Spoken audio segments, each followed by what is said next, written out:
Hey, what's going on, guys? Welcome to another Nikke video. We're going to be looking at Rem and Emila. So, collab units, just a quick opinion. I feel like this is definitely a rushed collaboration. There's almost no thought put into it, as you can probably tell by now on social media, where they pointed out a lot of problems with both of the the animations and the sprites and everything. But let's look at the kits, as that's what really matters, right? So, Burst 2, not too bad. Supporter, not too bad. Also, Machine Gun, I believe. So, that's something. And so, if you are able to deal 50 normal attacks in Demon Breath form, which is when you're burst, you get a small attack increase. Stacks up to 30 times. And then when you activate your burst skill, you get a share recovery, which combines with the second skill, which is activates when entering battle. So affects self. You recover quite a bit of HP as attack damage and is continuous. And then when you activates when you're entering battle, affects self, so herself, and also to rocket launcher wielding allied units with the highest attack. So something like A2. I don't know if Senti would even have the highest attack, but I guess technically if it's only Senti and A2, then they would both get healed. I'm not sure what other rocket launcher units would be meta besides the other unit we'll be talking about, but I don't think she's going to be meta, but that's just... shares HP recovery continuously, which is good. So, in PvP, I don't know. Will she even be able to survive being on the edges? Because I don't know. Well, the HP healing would be good enough because she's not tanky. She's just a good healer, but she's not really tanky. She has no defense buffs or anything like that. So, anyways, burst. Critical rate, unfortunately, isn't very useful. I feel like critical rate, critical damage, and a lot of other mechanics need to be reworked because critical rate is just not that good. Attacks all allies with a rocket launcher, including yourself, I'm assuming, because it doesn't say not including self or something. That's a pretty good. Oh, it increases attack of a caster's attack for 10 seconds. Pretty good. That's a pretty good number. Remember, this is level 10, and then max ammunition capacity 5 rounds for 10 seconds. Okay, not. I mean, yeah, it is a pretty big deal because it affects all allies. So, yeah, she's good. I would say she's even like creeping up there in terms of you'd want to have at least you'd like to have her at least, but gotta keep in mind.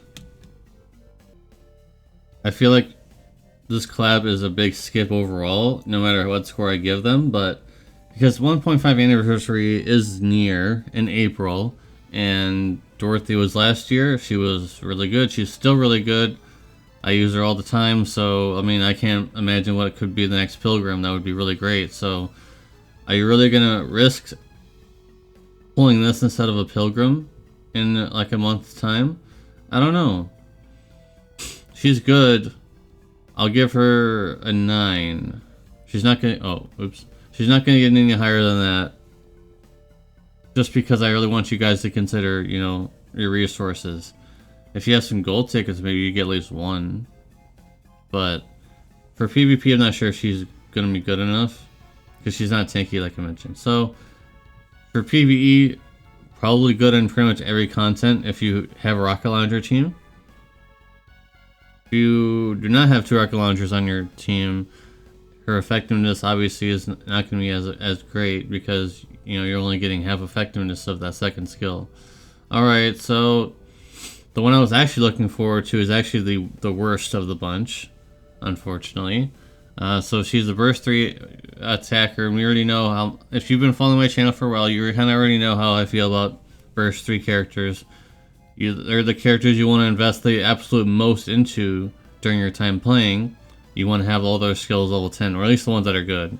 And most times, burst 3 characters, all three of their skills need to be level 10, and so they need to be good and valuable and long lasting, like Modernia or Red Hood. I feel like Amelia does not fall into that category. She's a rocket launcher character.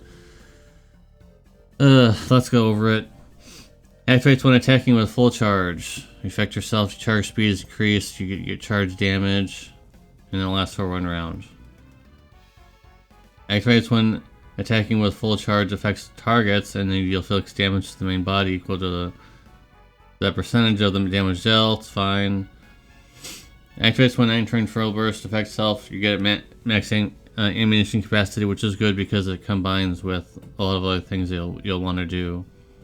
And then her burst affects self, your explosion range is quite a lot larger, and then I'm assuming your weapon changes to something else. And function decreases charge speed, increases charge damage for 1 second, I believe. And affect 1 charge speed and charge damage. Okay, so as you can probably tell, I'm just not really sold on this. I feel like she's definitely, if you really want to pull for this collaboration, probably just pull for Rem and skip this. She's just not good. I'm just not sold on this at all. And so if she was like a burst 1 or 2, maybe you could convince someone to pull for this. But since she's burst 3, pretty much everybody has all their burst 3s. Like, we don't really need more. We need more burst 1 and 2s. So I think this is gonna get like a 6 from me. Like, it's just not good enough. Not really good. So, well, it's the one I looked forward to the most. It's the one that's the weakest. Unfortunate. Really unlucky. But I think I'm just gonna skip. I think I'm personally gonna skip because, like, I have a pretty good collection now, and I'd like to keep it that way for the 1.5 anniversary. If there's like a special deal or something, and I don't think they would do that. If there's like a step up, but I don't think there would be anything like that. So that's it. Let me know in the comment section down below what you guys think about these 2 units. Would you pull for either of them, or are you gonna skip for the half anniversary, 1.5 anniversary, which is in April? And we know that something great is going to happen during that period of time, whereas this collab feels rushed, and the units just seem okay. I mean, Rem is good, but at the same time, it's like, you can live without her. If it comes to pass and you decided not pulling, you can pretty much live without her anyways, because remember, guys, this is mostly a single-player game, so keep that in mind as well. So I'm looking forward to the 1.5 anniversary. Hopefully it'll be exciting. Hopefully it'll be something that we all want. And yeah, so looking forward to seeing what this collab is going to give us. There's a mini game. We already know it's going to be one of those map events, I'm sure. So we'll have to see how it goes. Alright, see you in the next video. Peace.